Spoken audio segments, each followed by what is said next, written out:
Good morning. This is Chair French convening the regular business meeting of the Kansas Corporation Commission for Thursday, November 6th, joined by my colleagues, Commissioner Keene and Commissioner Keither. On today's agenda, we have a consent agenda consisting of 13 items, and we have 2 noticed items for our consideration. Commissioners, we will begin with the consent agenda. You've had the opportunity to review those 13 items. Let me ask at this time if you have any questions, beginning with Commissioner Keither. No question, thanks. And Commissioner Keene. None for me either. I'd move approval of the consent agenda. Second. All right, we have a motion and a second to approve the consent agenda. Is there any further discussion on that motion? Hearing none, all in favor, please vote aye. Aye. Aye. Aye. Any opposed, say no. The consent agenda is approved.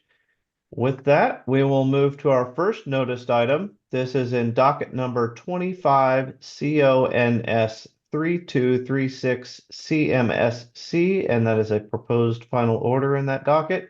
And our presenter for this item is Mr. John Myers. Good morning, John. Good morning, Chair French, and good morning, Commissioners. The order before you denies Emerson Operating LLC authorization to operate the wells in question. I'm available for any questions. All right, thank you, John. Let me ask at this time if there are any questions. And for this item, I will begin with Commissioner Keene. Thank you, Chair French. I'm recusing from this item. All right, then we will move to Commissioner Keither. Any questions or a motion? No questions, and I move the approval of this item. All right, and I will second that. Is there any further discussion on the motion? Hearing none, all in favor, please vote aye. Aye. Aye. Any opposed, say no. And we will note Commissioner Keene's recusal in this matter. The order is approved. Thank you, John. With that, we will now move to our second noticed item. This is in docket number 25 EKME 315 TAR, and this is a proposed order on settlement agreement in that docket. And our presenter for this item is Mr. Brian Fedotin. Good morning, Brian. Good morning, Commissioners. Thank you. Yeah, this presentation is going to go a little bit longer than the than Mr. Myers' presentation. On February 11th, Evergy filed an application for approval of its large load power service, or LLPS rate plan, with new tariffed rate offerings for customers over 100 megawatts seeking to interconnect with Evergy. On August 18th, there was a joint motion for approval of a unanimous settlement agreement filed by Evergy, Commission staff, CURB, the Data Center Coalition, the Sierra Club, NRDC, Google, USD 259, KIC, Occidental, Lawrence Paper Company, APS, USD 233, Goodyear, Spirit, USD 232, USD 229, and USD 512. So in other words, a pretty broad group representing schools, industry, environmental groups, you know, and the data centers themselves. Anyway, some important provisions of the settlement I'll mention now, but the settlement is going to be attached to this order for people to review if this is not enough for them. The new LLPS rates would apply to any new facility with peak load forecasts reasonably expected to be equal to or in excess of a monthly maximum demand of 75 megawatts, or any existing customer with monthly maximum demand reasonably expected to expand by 75 megawatts. Customers who locate in the state because of an incentive program to attract large capital investment can either take service under these new LLPS rates or under a special contract. Also, schedule LLPS customers would take service for a minimum term of 5 years with an optional transition load ramp-up period plus 12 years. And unless otherwise mutually agreed, the agreement will automatically extend for periods of 5 years at the end of the term. So in other words, the large load customers are being locked in for lengths of time so that they can't, so customers aren't facing stranded investment. Another provision is if you wish to terminate or change rate schedules before the end of the term, the large customer must provide written notice 36 months prior to the requested termination or schedule change. Yeah, in the event of early termination, a customer is subject to an exit fee equal to the nominal value of the minimum monthly bill times the number of months remaining, or 12 months, whichever is greater. Customers that would seek to terminate with less than 36 months notice are subject to an even higher termination fee. The exit fee I just mentioned, plus 2 times the nominal value of the monthly bill times the number of months less than 36 months. Customers taking service under the new LLPS rates will be subject to all the additional rates and charges, such as the retail energy cost adjustment, the energy efficiency rider, property tax charger, transmission delivery charge, etc. So they are not immune from all of the other costs and riders that other existing customers are paying. And large load customers will be paying a minimum monthly bill based on 80% of their contract demand, regardless of how much they actually use. So even if they use less, they're still paying that 80% monthly bill. And these large customers are required to provide collateral in an amount equal to 2 years of minimum monthly bills as calculated by Evergy. So there are significant provisions to protect customers in the settlement. On October 8th, the commission held a hearing on the proposed unanimous settlement. And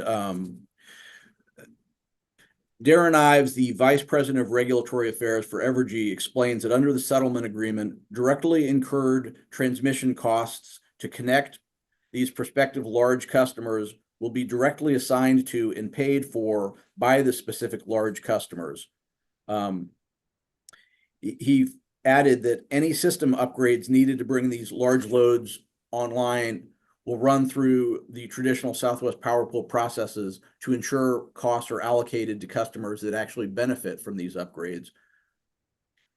Turning to the settlement itself, when approving a unanimous settlement, the commission must make an independent finding that the settlement is supported by substantial competent evidence, establishes just and reasonable rates, and is in the public interest.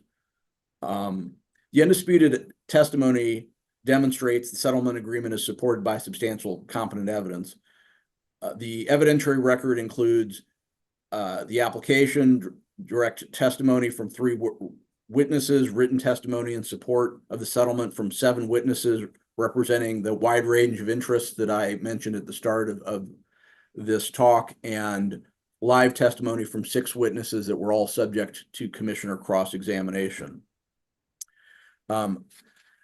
Turning to the just and reasonable rate factor, CURB believes that the LLPS demand charge is a reasonable measure that mitigates additional costs associated with the new resources to serve these customers, and identifies the exit fee, the minimum monthly bill, and collateral provisions as providing additional safeguards to existing customers. Similarly, Google's witness testified that the rates established by the settlement agreement, along with the minimum contract length, the minimum monthly bills, and other tariff provisions, should ensure these large customers will pay their representative share of the costs incurred to serve them.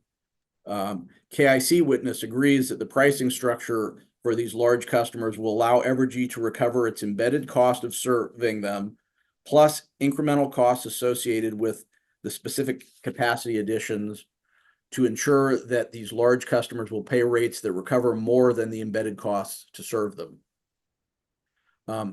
Based on this and more that's in the order, this order finds and concludes that the settlement agreement will result in just and reasonable rates for Evergy and its customers. Turning to whether the settlement agreement is in the public interest, Evergy designed these rates to ensure that large load customers pay the cost of dedicated facilities needed to serve them without shifting costs to other customers.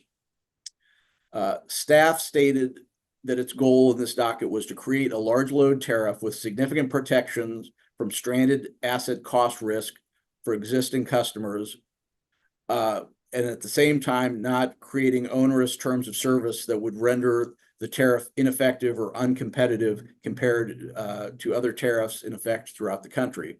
And this order believes that that balance was struck. And so do the witnesses and the evidence in the record. For example, KIC witness Gorman testifies the settlement agreement provides Evergy reasonable assurance of fully recovering its cost to serve these large customers without any negative repercussions on remaining Evergy customers. The Data Center Coalition witness explained that the settlement agreement balances enacting protections against cost impacts resulting from the investments to serve the new large load that may not fully materialize, with avoiding any actions that would depress the growth of these important new industries. This order notes that while the settlement agreement has substantial protections for existing customers, it remains attractive enough for large load customers to locate and do business in Kansas. Or as Google witness Barry stated, the LLP rates offer some security at competitive rates. Based on the substantial competent evidence in the record that these new LLPS tariff rates balance the need for existing customer protection with incentivizing large load customers to locate in Kansas, this order finds and includes approval of the unanimous settlement agreement will result in just and reasonable rates for Evergy and its customers. So to recap, after carefully reviewing the evidence, this order finds that the unanimous settlement agreement is supported by substantial competent evidence, will result in just and reasonable rates, and is in the public interest, and would approve the settlement agreement in its entirety. Thank you for bearing with me, and if you have any questions, I will do my best to answer them.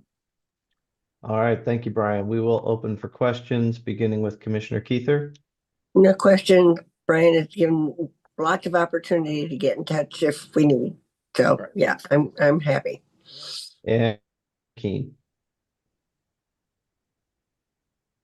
Commissioner Keen, do you have any questions Oh, or yes, sorry. comments? Certainly. Thank you, Brian, for the overview. It was an excellent summary. I'm going to summarize your summary, and it'll be much more succinct. To me, this large load rate plan represents an effort to try to balance the need for explicit procedures to enhance and enable prospective large load customers, that is, those utilizing 75 megawatts or more, balancing that need with the need to simultaneously protect other ratepayers from bearing costs that do not benefit them. I believe that this order accomplishes these twin goals. In particular, the order strives to fairly equate the sources of the costs of Evergy system upgrades and needs with the benefits received by these large load customers. It tries to do this in a fair way that balances all of these competing needs. For that reason, I will support the order. Thank you. All right. Do we have a motion? Pardon me. Yes, the other half of the story is that Paul Harvey might say, I would move that we approve the order. Second. All right, we've got a motion and a second to approve the order as described in this docket. Is there any further discussion? I guess I'll add my comments here. As others have said, the synopsis here is this is a plan to proactively support economic development, large investments in our state, while at the same time erecting guardrails to protect existing customers from financial risk associated with that. And suffice it to say, I think it does a really effective job. I'll say let's give some credit where it's due. It's not due to the commissioners. We didn't negotiate this settlement. We poked and prodded at it in a hearing, but it was brought to us proactively as a plan, and a lot of diverse interests negotiated it. Our regulated entities don't always get everything right, but I want to give credit here. I think Evergy got this really right. They saw an issue coming. far in advance. They knew these customers were coming. They knew they needed to provide them a pathway to hook up to the system, but they also knew there were risks associated with that for their customers. And it was Evergy that brought this to us months ago, initially as an application, and they did that proactively.